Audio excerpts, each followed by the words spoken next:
chaque vendredi, il est l'heure de Top Sortie, toute l'actualité culturelle de la Côte d'Azur. On vous emmène et on vous prépare surtout à aller au Festival du Livre du Rouret qui a lieu ce dimanche. On en parle avec notre invité José Sitjas. Bonsoir. Bonsoir. Vous êtes l'organisateur de cette fête du livre sous les platanes. Et bonsoir Morgane. Bonsoir Céline, bonsoir José, bonsoir à tous. Pour le magazine Le Mensuel, on va commencer avec tes invités de la semaine. Ce sont les acteurs d'un film Pour l'honneur. Exactement, c'est sorti ce mercredi Pour l'honneur. Donc on a rencontré deux comédiens, Olivia Bonamy, charmante et talentueuse, Mathieu Madénian qu'on connaît habituellement, plutôt seul en scène, et le réalisateur Philippe Guillard. Alors, pour une fois, je vais parler un peu de sport, puisque le cadre, c'est du rugby. On est sur un ancien champion de France de rugby, le réalisateur. Il était également journaliste sportif. Il a réalisé son premier film en 2010. Là, c'est déjà le 5e Pour l'honneur. Son premier film, c'était Le fils à Joe. Alors, on avait déjà cette ambiance sportive et de rugby. Là, il a récidivé l'histoire. Alors, le rugby est en tâche de fond, mais sert aussi une histoire un peu plus exaltante. C'est celle de migrants qui arrivent dans un petit village basque et qui vont devoir s'intégrer. Alors, évidemment, c'est pas facile, mais grâce au sport, ils y arrivent. C'est inspiré d'un fait réel. C'est arrivé en Italie, dans un petit village, mais avec du foot. Bon, autant dire que sur la côte basque, le foot, pas tellement. Voilà. Donc je vous invite à les retrouver tout de suite et puis surtout à aller au cinéma. Entre Troc-Pont la Bourgeoise et Tourtour la Rital, tous les coups sont permis. Avant qu'une arrivée ne vienne bouleverser la vie de ces deux villages. L'histoire principale sont des gens qui sont rejetés, qui arrivent dans un endroit où ils vont être acceptés et intégrés par le sport et notamment par le rugby. Donc c'est à la fois un décor, le rugby, mais c'est aussi, ce sport transpire les valeurs qui permettent à des étrangers de s'intégrer, de par la nature même de ce sport. Voilà. Donc du coup, il n'est pas non plus, c'est pas anodin de prendre le rugby pour moi. C'est parce que ce sport est un sport qui rassemble et qui divise pas, qui rassemble. Il faudra y aller au Massif dimanche soir. On sait même pas s'il est courageux. Vous voyez, le petit, il a été emprisonné et torturé pendant 2 ans. Ça dit fou, l'a sauvé. Et comme le petit, il n'avait pas de famille, il en a fait son petit frère.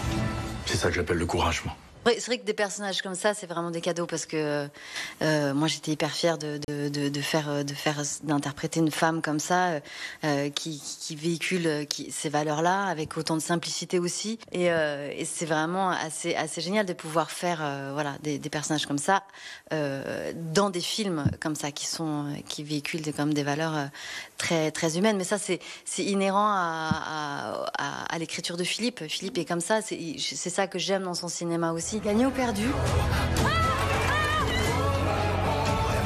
Pour moi, la vraie victoire, elle est là, devant nos yeux. C'est ce que tu as dit dans ta phrase, c'est jouer. Le seul point commun, quand tu montes sur scène, tu vas jouer. Et quand tu fais ça, tu joues la comédie. Et à jouer. Et les gens, ils oublient un petit peu trop les comédiens et les comédiennes. Quand tu les écoutes parler, tu as l'impression qu'ils ont le code de l'arme nucléaire. Alors qu'on fait juste du divertissement. Et qu'on oublie que ce métier, c'est jouer, c'est s'amuser. Alors les trompettes, on est venu prendre une branlée? Non, Dédé, t'es taillé comme un criquet. Pourquoi tu t'en parles toujours au gros, putain? Maintenant, tu passes ton bras gauche entre les cuisses de Jawan et tu agrippes son short juste au-dessus des parties génitales. Voilà, et si vous n'allez pas au cinéma ce week-end, peut-être prendrez-vous un bon bouquin. Et si vous ne savez pas quoi lire, vous pourrez aller à la fête du livre du Rouret. José Sitjas, la fête du livre sous les platanes, c'est ça exactement le nom de l'événement. C'est quoi l'esprit finalement L'esprit est là-dedans, c'est sous les platanes. Depuis cette année, on s'appelle sous les platanes parce que c'est une fête conviviale, populaire. On vient passer un bon moment avec les enfants, il y en a pour tout le monde. Voilà, c'est de la culture avec du plaisir. Donc c'est dimanche, c'est gratuit, de 10h à 17h. 17h30. Plus de 70 auteurs? C'est ça, 70 auteurs, plein d'ateliers gratuits. Tout est gratuit de toute façon. Donc, ça, on aime bien. Voilà. Des dédicaces, des contacts directs avec tous les auteurs, ça c'est très très important. C'est toujours ça l'intérêt majeur finalement de ces événements autour de la littérature, c'est les échanges avec les auteurs. J'imagine que c'est souvent ça d'ailleurs qui attire en premier lieu les visiteurs. Ça attire les visiteurs et ça attire aussi les auteurs. Ils en sont friands parce que pour eux, c'est quand même le contact direct avec le public, une façon de se jauger, de voir comment leurs œuvres fonctionnent. Et ils sont très heureux de ça. Donc ils sont demandeurs, même des gens très connus. Alors justement, parlant de gens très connus, on a Adrien Racah qui va nous faire l'honneur d'être présent. Il vient avec son dernier ouvrage, À la vie, à la mort, qui est sorti le 23 mars dernier. Donc lui, par exemple, est ravi de venir puisqu'il me disait que les gens se sont procurés le livre, que les livres, eh bien, il faut un peu plus de temps. Il est auteur aussi pour le théâtre, entre autres de l'Invitation, dans laquelle on avait vu Gad Elmaleh. Au théâtre, on a un retour immédiat. En lecture, c'est autre chose. Il faut que les gens l'achètent, puis le gardent, puis aient un peu de temps, et puis aient envie de le lire, et ensuite fassent un retour. Et il me disait que là, au bout d'un mois, il commence enfin à avoir des retours, et il a hâte d'être là. C'est ce que j'avais en tête quand j'ai fait cette remarque-là. Il me l'a dit il n'y a pas longtemps. Effectivement, le théâtre, il suffit d'être dans la salle, on a le retour. On sent le public. Alors que là, l'échange lui permet évidemment de sentir comment ça a été perçu, ce qui a été apprécié, et surtout par rapport à son travail qui va venir après, lui donner des pistes. Voilà. Alors autour de ça, il y a aussi, je crois, des prestations artistiques, des ateliers de calligraphie par exemple.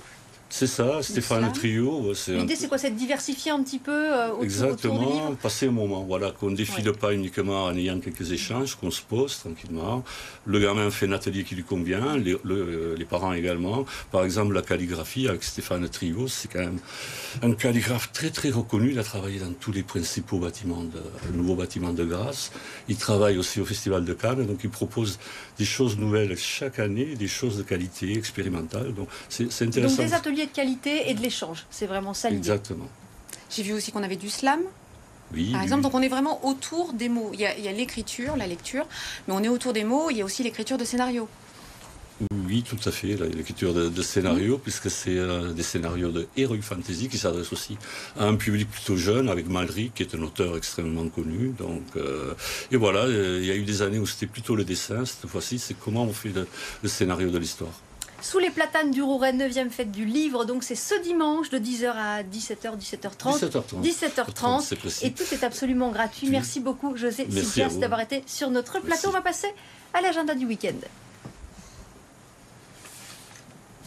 Sans générique. Alors on y va directement. Vous étiez trop pressé d'avoir tout l'agenda.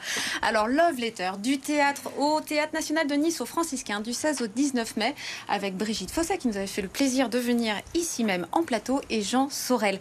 L'histoire, eh bien, ce sont deux âmes sœurs qu'on va pouvoir suivre pendant toute leur correspondance. On reste dans l'écriture puisque pendant une 50aine d'années, ils vont s'écrire. Finalement, ils ne se croiseront jamais suffisamment pour vivre cet amour.